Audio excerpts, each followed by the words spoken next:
তো ধরেন বললো যে আমার এত লাখ টাকা ঋণ, আপনার ঋণ পরিশোধ করার কোনো ব্যবস্থা নাই? না হুজুর, কোনো ব্যবস্থা নাই। কোনো টাকা পয়সা নেই? না, কোনো টাকা পয়সা নেই।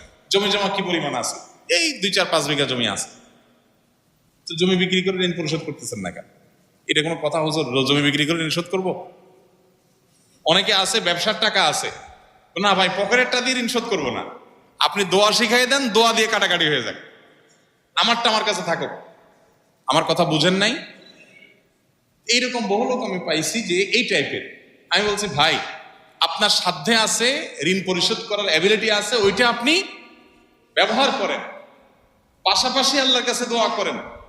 আপনার হয়তো পুঁজি থেকে যাবে। অনেক লোক আছে ব্যবসা বাণিজ্য করে, ব্যবসার টাকা ক্যাশের টাকা দিয়ে দেনা দিব না ভাই, দেনাটা ফাও টাকা দিয়া, উৎমা টাকা দিয়া, অতিরিক্ত টাকা দিয়ে দিব, আর এটা আমি মূলধনে হাত দিব না।